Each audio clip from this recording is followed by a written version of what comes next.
আচ্ছা, আপনারা অনেকে আছেন যে আপনারা টিকটক ভিডিও করেন কিন্তু টিকটক ভিডিওতে ভিউ আসে না। সেটা কেন আসে না? আজকে আমি ৩টা কারণ বলবো। এই ৩টা কারণ যদি আপনারা অনুসরণ করতে পারেন তাহলে অবশ্যই আপনার টিকটক ভিডিওতে ভিউজ আসবে। নাম্বার 1 কারণ, আপনি যদি নিজের ভিডিও আপলোড করে নিজেই দেখেন তাহলে আপনার ভিডিওতে ইমপ্রেশন কমে যাবে, যার ফলে বেশি মানুষের কাছে যাবে না, যার ফলে আপনার ভিডিওতে ভিউজ আসবে না। তাই আপনি কখনোই আপনার নিজের ভিডিও নিজে দেখবেন না। এটা ১ নাম্বার কারণ। এবং নাম্বার ২, আপনি নিজের ভিডিওতে নিজে কখনোই অন্যকে শেয়ার করবেন না। শেয়ার করলে আপনার ভিডিওর ইমপ্রেশন কমে যায়।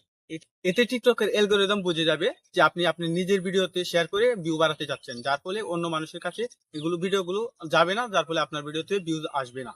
এবং নাম্বার 3, আপনারা অনেকেই আছেন যে আগে ফলো করেন তারপর এগুলোকে আনফলো করে দেন। এগুলো কখনোই করবেন না। কেননা একজনকে আপনি যদি ফলো করেন তাকে যদি আবার আনফলো করে দেন তাহলে এটাকে লিগ্যাল ভাবে নেয় না টিকটকের অ্যালগরিদম। তাই আপনারা কখনোই যাকে ফলো করবেন তাকে ফলোই রাখবেন, তাকে কখনো আনফলো করবেন না। আশা করি এই 3টি বিষয় যদি আপনারা কাজে লাগান তাহলে অবশ্যই আপনার ভিডিওতে ভিউজ আসবে এবং আপনারা ইনশাল্লাহ কিছুদিনের ভিতরেই আপনারা সফল হবেন। তো পরিশেষে একটি কথা বলতে চাই যে আপনারা নিয়মিত ভিডিও আপলোড করেন এবং ভিডিওগুলো যাতে ভালো মানের হয় তাহলে ইনশাল্লাহ আপনাদের ভিডিও ভাইরাল হবেই। তো আজকের ভিডিওটি এই পর্যন্তই। যদি ভিডিওটি আপনার কাছে একটু উপকৃত হয়ে থাকে তো তাহলে অবশ্যই আমাদের চ্যানেলটি সাবস্ক্রাইব করে দিবেন। আসসালামু আলাইকুম।